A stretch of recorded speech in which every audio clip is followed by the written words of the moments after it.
est un des plats préférés des Français et souvent synonyme de souvenirs d'enfance. En effet, qui ne se souvient pas de son arrivée triomphale lors du déjeuner du dimanche ? Mesdames et messieurs, je vous présente la blanquette de veau, sa viande fondante et sa ribambelle de petits légumes colorés. Et pour revisiter ce monument de notre patrimoine gastronomique, retrouvons notre chef Pauline. Vous verrez, avec elle, cuisiner la viande, c'est facile. Pour savoir comment, on rembobine. Voici la viande coupée en morceaux d'environ 50 grammes que je dispose dans une cocotte. Ensuite, je verse de l'eau froide, un peu plus qu'à hauteur de la viande. Je vais monter tout doucement à ébullition parce que si vous allez trop vite en cuisson, la viande va se rétracter et la blanquette risque d'être un peu dure sous la dent.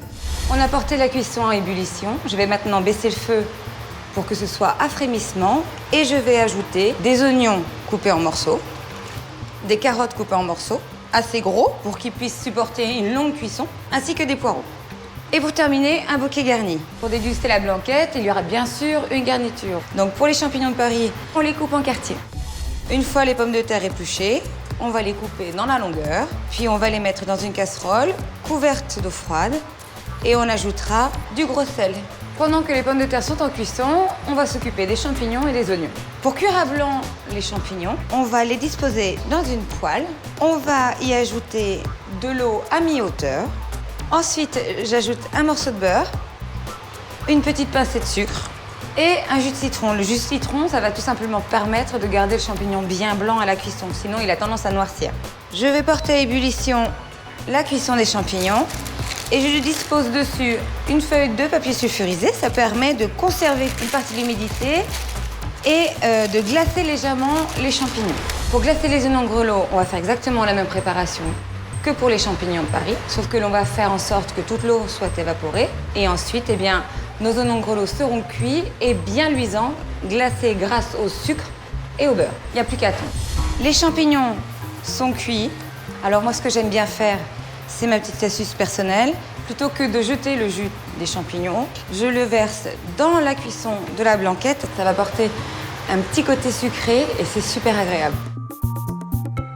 Les pommes de terre sont cuites, les oignons rissolent gentiment, il est temps de réaliser votre roux blanc. Faire juste fondre le beurre dans la casserole et ajouter la même quantité de farine. Cuire doucement et laisser refroidir. Un jeu d'enfant, non ? On va terminer maintenant la sauce de la blanquette, le moment crucial. Je vais redisposer dans une casserole mon roux qui a refroidi. Je vais donc maintenant verser le bouillon de la blanquette qui a bien réduit sur mon roux froid. Une fois que c'est bien mélangé, on va porter à ébullition. Et là, on va faire épaissir notre sauce. Une fois que la sauce est à texture, on ajoute la crème épaisse. On va ajouter de l'assaisonnement, puisque c'est une sauce neutre pour l'instant. Donc du sel, du poivre et une pointe de noix muscade pour ceux qui aiment. Et ensuite, je mélange.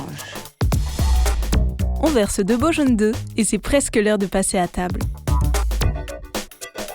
Pour le dressage, je dispose les morceaux de veau dans une assiette creuse. Ensuite, j'ajoute la garniture.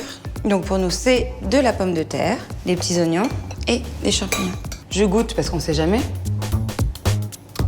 C'est délicieux. À table. Merci Pauline. Vous avez vu, cuisiner la viande, c'est facile. Bon appétit!